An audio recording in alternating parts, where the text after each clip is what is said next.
Hi everyone, here we've got HUAWEI MatePad T10s, and let me show you how to enable developer options on this device.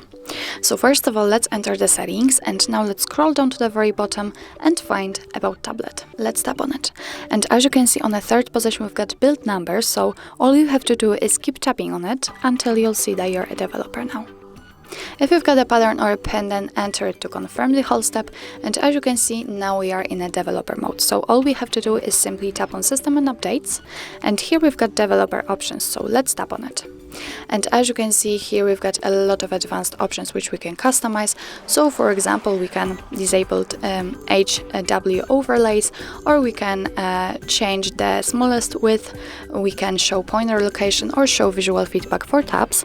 If you want to turn on the feature, just tap on the switcher on it, just like here, and as you can see, it is immediately applied and activated. If you want to turn it off, just go back to the option and tap on the switcher again. Here we've got some options without the switcher, for example, like here in the window animation scale, so simply tap on it in order to open much more settings. Okay, so if you are done with the customization of developer options, just go back to the very top of the list and tap on the switcher to turn them off. As you can see, they are still here, but after turning off all of those settings and entering them again, let's tap on System and Updates. As you can see, developer options simply disappears, but no worries, if you want to customize them again, just go back to the build number step and keep tapping.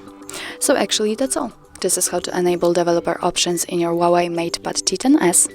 Thank you so much for watching. I hope that this video was helpful, and if it was, please hit the subscribe button and leave the thumbs up.